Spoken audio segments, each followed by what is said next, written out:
Au cours de l'année 1573, les villageois qui habitaient les alentours de Dole en Franche-Comté furent terrorisés par une série de meurtres particulièrement odieux. Les corps d'enfants déchiquetés et dévorés avaient été retrouvés et l'on supposait qu'un loup-garou était coupable de ces atrocités.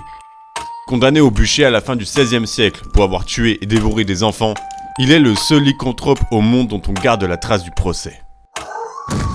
Bien le bonjour jeunes gens, aujourd'hui on se retrouve dans une forêt lugubre, sombre, qui laisse penser aux prémices de la mort. Pas du tout, je suis juste à côté de mon village. On se retrouve dans cette forêt parce qu'on va parler, comme vous l'aurez peut-être compris avec l'introduction, de loup-garou.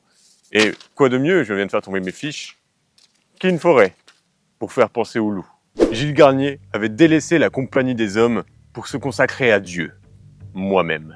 Et pour ce faire, il s'était réfugié à la chapelle de Saint-Bonnet. Une bâtisse isolée près des bois d'Amange, une petite masure de la construction la plus grossière, avec un toit en terre et cette maison est recouverte de lichen. C'est un endroit où il est devenu ermite. C'était un homme de mauvaise mine, sombre, avec le teint et les yeux livides, couvert avec des gros sourcils qui se rejoignaient au milieu du visage qui ne donnaient absolument pas envie d'aller lui parler.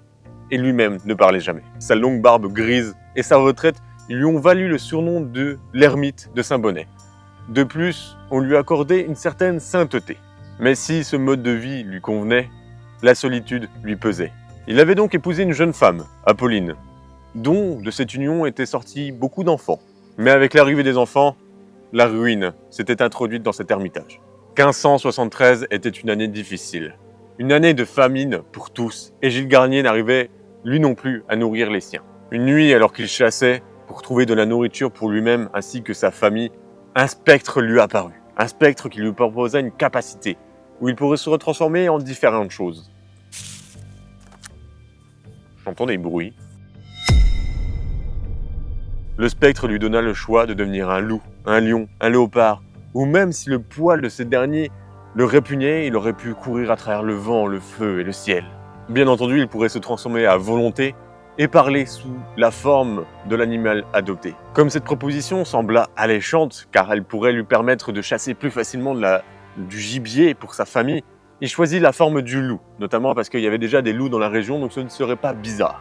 Par une belle journée d'automne, Gilles Garnier chassa. Mais c'est pas juste un gibier qu'il chassa, ce sera une petite fille, âgée de 10-12 ans à peu près, aux alentours de la ville de Dole. Il les tua avec ses dents et mains ressemblant à des pattes de loup.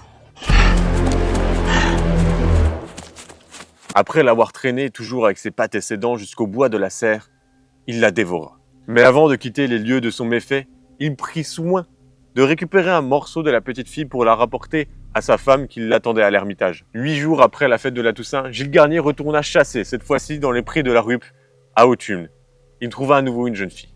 Il se jeta alors sur elle, avec une férocité. À coups de dents, à coups de pattes, il essaya de la déchiqueter, mais il fut cette fois interrompu par des paysans qui rentraient de leur dur labeur. Les paysans avaient alors été alertés par les cris d'une jeune fille et des bruits d'un loup. Mais leurs témoignages sont contradictoires. Certains affirmaient qu'ils avaient eu le temps de découvrir une créature monstrueuse qui déchiquetait la jeune fille, mais d'autres affirmaient avoir reconnu l'ermite.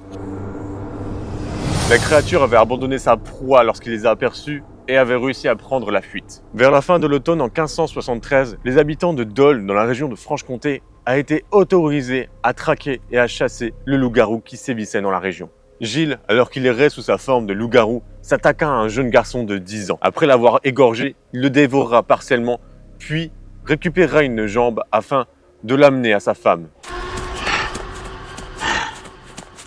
Le vendredi suivant le jour de la fête de la Saint-Barthélemy, Gilles se jeta sauvagement sur un jeune garçon âgé de 13 ans qui se reposait sous un gros poirier.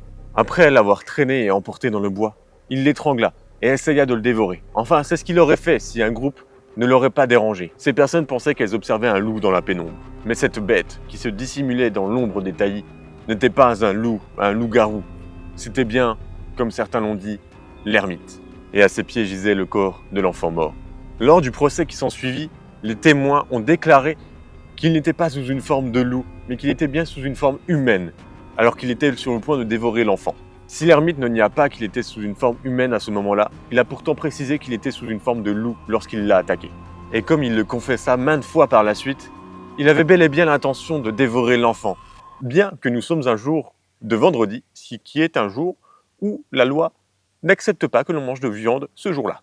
Vous voyez à quel point c'est important de ne pas manger gras le vendredi. Plus de 50 témoins affirment l'avoir vu attaquer et dévorer la chair d'enfants dans les prés aux alentours de Dole. Parfois sous forme humaine, tantôt sous forme de loup-garou. Le 16 janvier 1574, alors que le suspect venait de délivrer absolument tous ses crimes, le verdict tomba.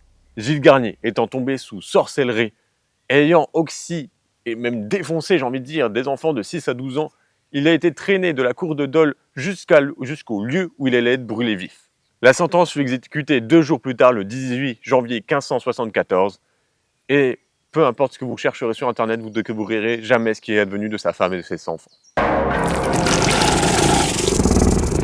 Et bien voilà, jeunes gens, on arrive à la fin de cette vidéo. J'espère qu'elle vous aura plu. J'espère que le cadre, du coup, un peu dans les bois, change d'habitude. Ou du coup, ça fait, je sais pas, ça fait pas du tout ambiance loup-garou, mais voilà, les loups, ça se passe dans les bois, donc je me suis dit, pourquoi pas. Bref, sur ce, je vous dis portez-vous bien et à la prochaine.